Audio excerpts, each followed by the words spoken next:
The Forgotten Mine. The old town of Grey Hollow was abandoned long before they were born, swallowed by time and decay. But to the kids in town, the legends of its past were like forbidden fruit. Tempting, irresistible. "There's treasure in there, man," Marcus said, his voice full of mischief, holding up an old, rusted lantern. "And maybe ghosts." The others laughed. Ethan, Sarah, and Mia exchanged uncertain glances. They'd all heard the stories. The mine had closed in the 1940s after an explosion that killed dozens of workers. The townspeople said it was haunted, cursed. But who believed in that stuff? "Come on, we'll be fine," Marcus said, already leading the way to the entrance, a dark opening between two jagged rocks at the base of the mountain. It had been forgotten by time, its wooden beams now weathered and warped, the iron gate long gone, leaving only the gaping hole in the earth.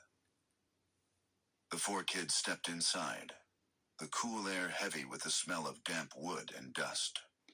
The sound of their footsteps echoed around them, unnatural and muffled. "Let's just keep it quick," Sarah said, her voice tight. "In and out. No messing around." But Marcus was already off, shining his lantern into the deeper dark, eager to see what the old stories had left behind. They followed, reluctantly.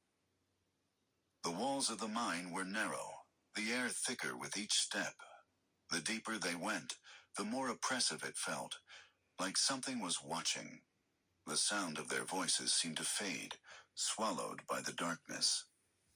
"Something's wrong," Mia whispered. "It's too quiet." "Quit being a baby," Marcus said, his tone almost mocking. "It's just a mine." But as they ventured further, something changed.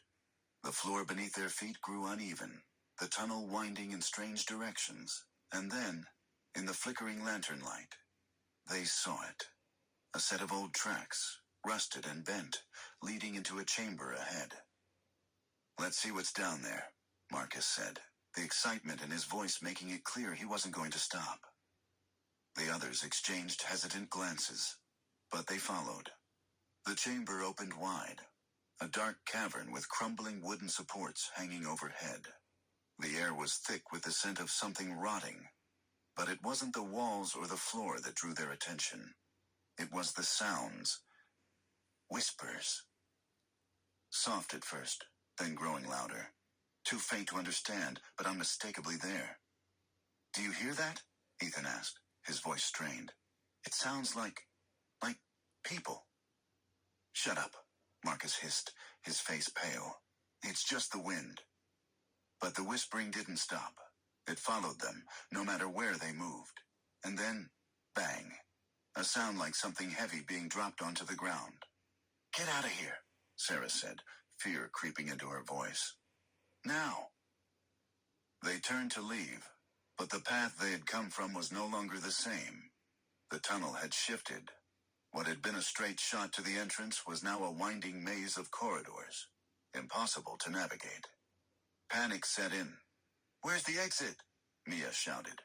"Where's the way out?" "Just stay calm," Marcus tried to say, though his voice was shaky now. "We'll find it. We just have to retrace our steps."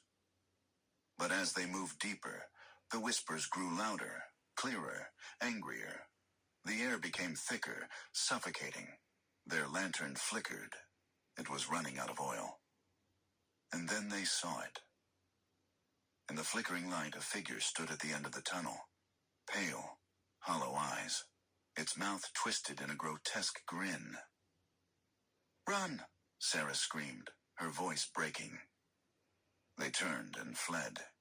The mine seemed to stretch endlessly. The walls pressed in, the air thick with the smell of decay. The whispers became shouts.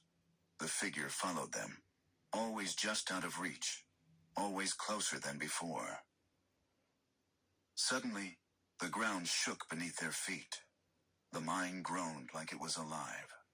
The walls cracked, and an eerie, low rumble echoed from the deep below. Ethan stumbled. His foot caught in an old beam, and the others screamed. Marcus reached for him, but it was too late. A loud, sharp snap. Ethan was pulled into the dark, his screams echoing off the walls, then swallowed by the earth. No, Mia cried, but there was no time. The mine was collapsing. The walls trembled violently. The ground beneath them cracked open. The air was filled with the stench of rot and death. The whispers turned into screams, a chorus of voices, mournful, angry, hungry. The last thing Marcus saw before the roof caved in was the pale figure standing just behind Mia, grinning wide, its eyes empty pits of darkness. The next morning, the townspeople searched for the missing kids. They found their backpacks by the mine entrance, strangely undisturbed, as if they had never left them behind. But the mine itself, the entrance had caved in. It was sealed tight. No one ever ventured down again. And some nights, if you stand near the mountain, you might hear whispers in the wind, echoes of children calling for help from the depths of the earth.